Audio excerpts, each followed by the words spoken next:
Hey everybody, James Cordiner here, voluntaryistacademy.com.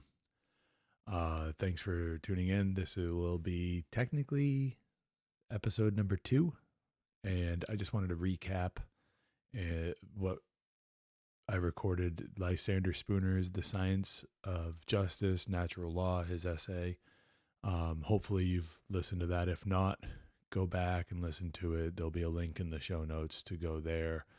Go over to voluntaryistacademy.com, go to the podcast, the show section, and we will include a link in the show notes to that as well, where you'll be able to find your own version of the same exact PDF that I read, and you'll have it for yourself. So, okay, to recap off of what was read, all rights stem from property rights. We are born into this world, and it starts with our body. So our body is our property. That's what I mean when I say you own yourself, period. No one owns you but you. And that is the first property that you ever have in this world. Next, you carry your body throughout life, and what you acquire also in physical material, what you acquire also becomes your property.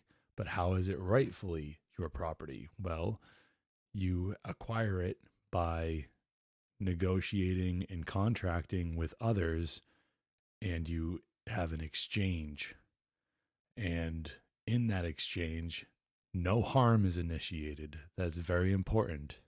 There's no harm initiated between either yourself or the individual that you are trading with, making the exchange with. So that's how you rightfully acquire property for yourself throughout your life. I can't believe that I have to be breaking it down like this, but I want to be thorough, and I want to make sure that nothing gets left out. So when it comes down to how do we rightfully acquire something, well, it's all in that initiation of harm, right? And avoiding the initiation of harm, I should say.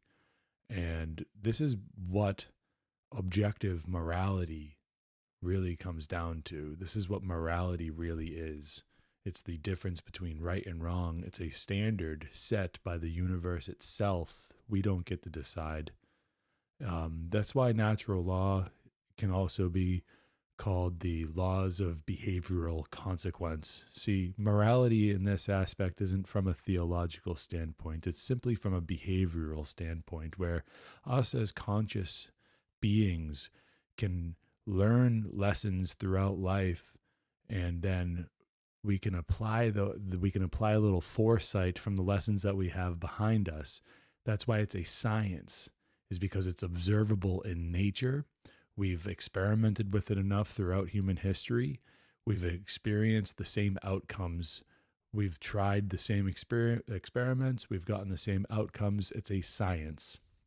So through that process of science, we've been able to determine that yes, right and wrong exist. No amount of government scribbles is going to change it. And no amount of mental gymnastics is going to change it. It's something that is set by the world around us, nature itself, universe, God, whatever you want to call it. I'm comfortable with all of these different labels. I personally like to just the force of the universe, the supreme intelligence of the universe itself.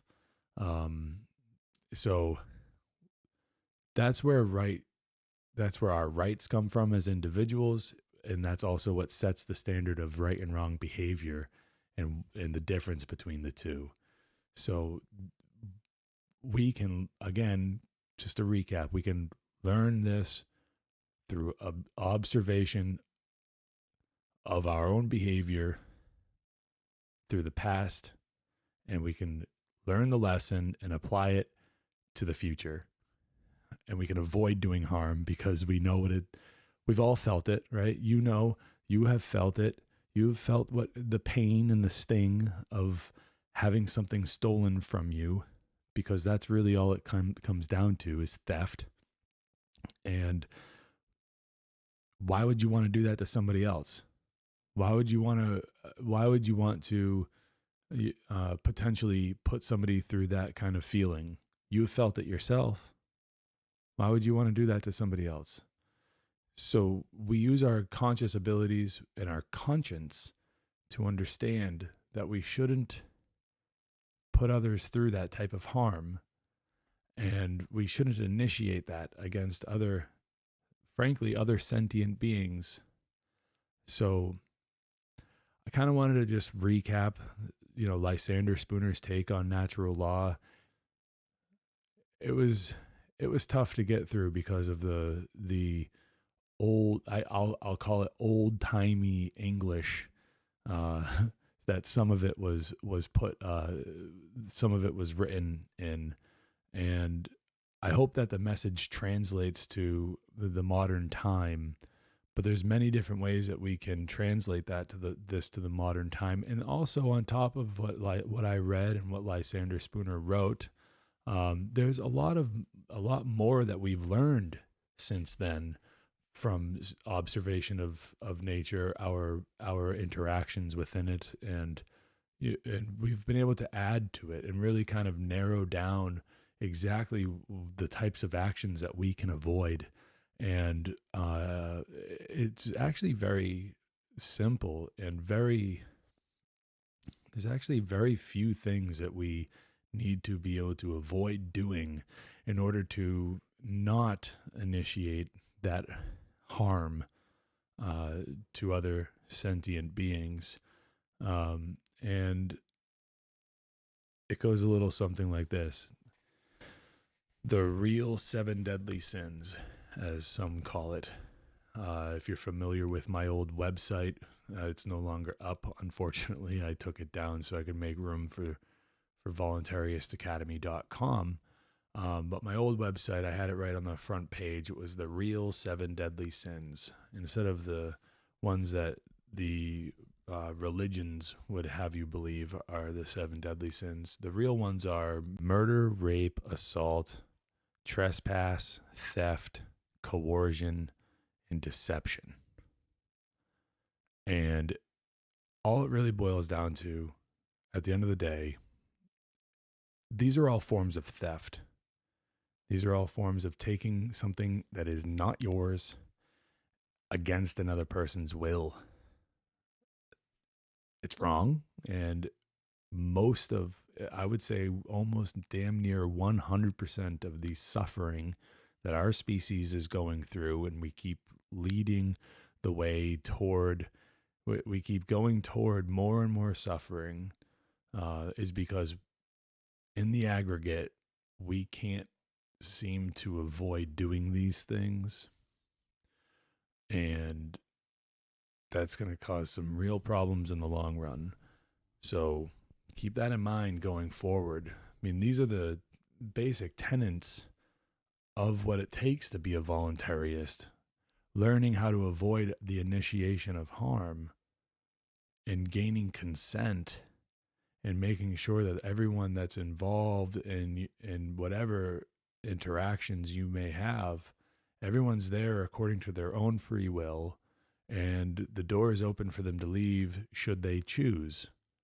So this is what being a voluntarist is all about. And this is what leads us to a better state, a better condition, a better state of freedom.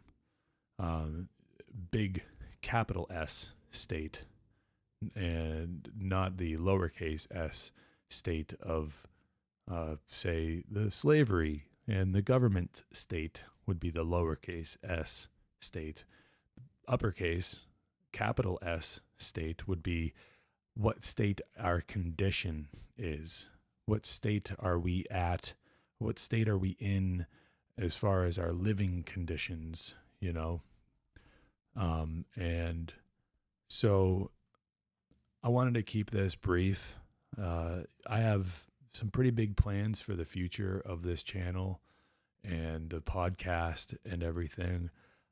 I'm liking so far. I'm liking the idea of reading some material and then coming back on to reflect upon that material and to kind of gauge what you people out there watching and listening, um, how you guys are affected by it and what you're thinking about when you hear the material, and how are you receiving it. So I really appreciate all of your time and all of your attention. And please come on over to voluntaryistacademy.com, check it out, share it around, and, just, uh, you know, help me with the fight against the algorithm by just sharing it, liking the videos, and subscribing to the channel, please, because that's a big deal these days with all the shadow banning and all the stuff that you guys already know exists. You could help every way that you could. It's the easiest way to support the channel. And if you want to go a couple extra steps forward, go over to voluntaryistacademy.com, find your way to the store from there, and maybe consider getting yourself a t-shirt. That would be cool. And also go over to the onegreatworknetwork.com, onegreatworknetwork.com, and check out a bunch of the other content creators that are over there. Sure, everyone could use a little bit of support and means of maybe just listening and hearing them out. And if you, of course, explore their stuff, and then if you want to help yourself, go over to getautonomy.info, and there's going to be a link in the comments for that. I mean, a link in the description for that, or you can travel over to voluntaryistacademy.com and find your way over to the Autonomy page. And if you really want to level up in life and you want to up your game and try to break free from the system and try to be an entrepreneur for yourself and have more freedom and get autonomy, then head over to voluntaryistacademy.com, scroll down on the homepage, click the banner, getautonomy.info, and check it out. All right, guys, I'm going to cut myself off now because it doesn't really need to be much longer than this. Thank you very much for tuning in. And remember one thing on your way out: you own yourself, period. Peace.